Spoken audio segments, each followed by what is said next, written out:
The Vibe Catch podcast brings you the latest in employee engagement, workforce productivity, and people analytics. Welcome to the Vibe Catch podcast. My name is Konstantin Buda and I'm your host today. For those of you who are new to the podcast, I encourage you to go into the podcast description and look for the previous ones. You might find there's some valuable resources. Today, we continue the conversation with Dasa Suissa. Thank you for joining us again in our podcast. Hi, good to be here. Dasa, today I would like to talk to you about a topic which I think many companies and many professionals feel it's quite hot, if you want to say. That the role of HR. I think that a lot of teams, a lot of departments know where they stand. Take finance, for example. They do the numbers. Take sales and marketing. They are tasked exactly with what they're supposed to do, and it's a clear understanding. But somehow I feel that HR is not quite clear what the role is. Yes, I occasionally feel the same. So let me start from the easier end. Yeah. So I guess everyone knows that HR has got something to do with the people agenda, right? Hence the name, human resource. Yes, there you go. So now untangling it, I think every company and every HR department tends to profile themselves slightly differently. So going from the most basic role of HR, it is basically just about legal compliance. Yeah. So some companies just choose to make sure they're legally compliant, which means their contracts are okay, they're paying social and health insurance, they're not discriminating their employees, and so on and so on. Now, this is important. Let's not say that companies should not be doing that. Everyone needs to do that. But this is not to say that looking after these aspects of HR is something that's going to create any added value to the company. So those who choose to really add some value, which means contribute to the company's performance and to the whole vision of the company and their purpose, then they need to profile themselves somewhat differently, and then you will find different subjects on their agenda. So this means that also departments like that will most likely not be just departments made of HR administrators or HR generalists, but you will find various roles related to development, HR development, but also organizational development. You'll find people potentially looking into how change is rolled out in companies, how change is led. You'll see roles of HR business partners, which are roles that are or ideally should be responsible for influencing and linking the business with the people agenda. And that is something that very often I see. I often see that there are roles like that in the company, but they don't really do that, if that makes sense. So the titles are there, if that makes sense. Yes. But they still deep down see themselves as a department that's there to support the business rather than having their voice heard in the business. So I think it doesn't depend only on the HR department, but also on the company leaders, how much they believe that HR can contribute to the business, that the people agenda is important for the business performance. But shouldn't that be like logic, that, or at least self-implied, that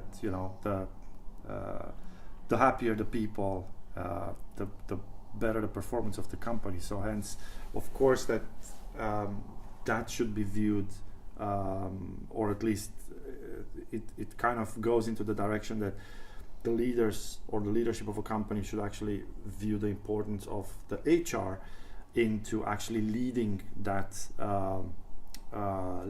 revolution, if you want to call it like that, where people are happier, engaged, and hence more productive, and the company is actually thriving because of that.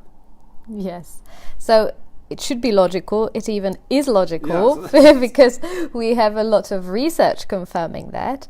Yet I will now go back to what we have discussed already and what we even might discuss in the future, and that is mindsets again. Yes, we talked about that quite a lot, yes. Yeah, so there are also mindsets of HR people around what their role should be about and how they can actually influence in any way the business performance, how powerful they feel themselves, how safe they even feel to say something that might rock the boat.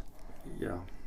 And I often see that as one of the biggest challenges when I work with organizations. Yeah. So when you look into the organizational structure, it almost feels like all roles that are important for really linking business with the people agenda are there. But when you observe and when you really look into the ways HR operate, then you find a misalignment between these two. Yeah, so you find HR business partners collecting payroll data. You find them making sure that merit increases are signed off, but you not so often see them really discussing passionately their values and the cultural values that they should be really advocating. Yeah, so that's something that even I'm sure you know Dave Ulrich yes. is talking about when he talks about the different competencies of HR departments and HR roles, and one of such competency is being a credible activist. Yeah. And this is something I often see HR departments not really treating as important, or sometimes not even knowing. And even if they know it or feel it's important, then you feel a misalignment between what they believe and then how they come across. So if I was to say which part I see more often of that competency, it is that very often people are credible. Yeah, so that's where you see HR departments operating as a brilliant support. Yeah, but they do not often step into their power and into the role of being also activists in the best possible way. Yeah, so I'm not saying they should be activists like we see it very often in politics and stuff like that, but I'm saying that it means to really make sure that they can advocate the cultural values and that they can advocate for what they genuinely believe and know, even from research, that is important to for people to feel engaged, for example. So I often see that people tend to back off from that activist role because they do not always feel safe. Yeah, I think safety is, you touched a very interesting point here. I think that feeling safe is probably, it goes to one of our most basic, let's just say feelings, if you want to call it, fear. And it's maybe fear of conflict, fear of losing our jobs, fear of finding out things that might not be nice, might not be in alignment with the company, fear of not having a solution ultimately. So in that sense, it is a like an individual issue of safety when you look at the role of each one of us. What I wanted also to mention while you were talking, it was quite interesting. It's quite interesting to look at when you look at the role of HR. Typically, it tends to deal with the problems that are caused by, let's just say, disengagement or burnout, or it's in a way reversed. Instead of leading the change of having a healthier and more productive and happier workforce, it actually deals with the problem that culture generates in terms of burnout, absenteeism, etc. Exactly. You've just said something very important, because what you've just said is it just reflects the reactive nature of HR, and that puts HR into a position of really support rather than of being leaders of change. And we've got definitely something interesting there to look into. Definitely, and I think it's not necessarily.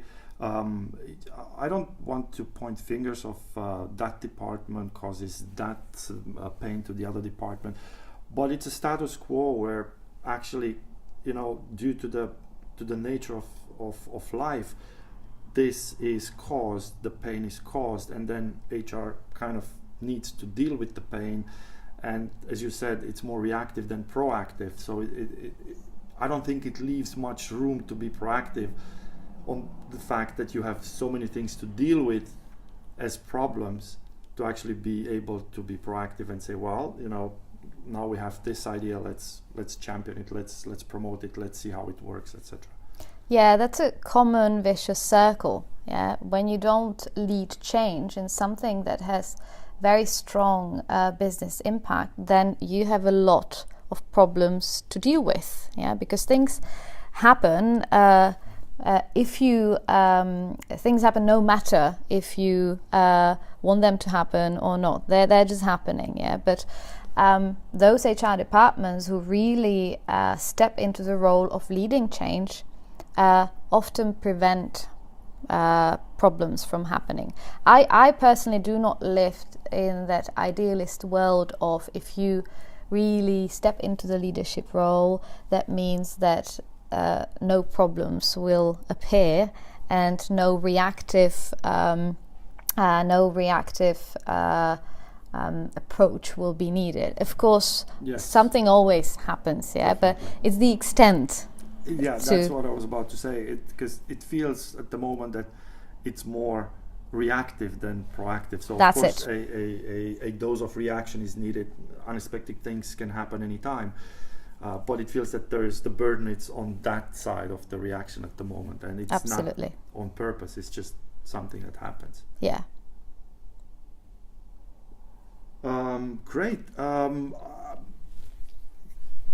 I think that we covered quite well the role of HR, and I'm so looking forward to look into what are the roles of leaders, of the leadership in relationship with HR, and what are maybe the roles of the middle management within a company to support that HR. But all that probably in a future episode. So thank you again, Dasa, for your valuable insights and the conversation that we had. Thank you, and see you next time. See you next time. Thank you. Thanks for listening to the VibeCatch podcast. Visit our website, vibecatch.com, for more resources and insights on employee engagement, human productivity, and HR technology. Don't forget to subscribe to get the latest podcast right in your inbox.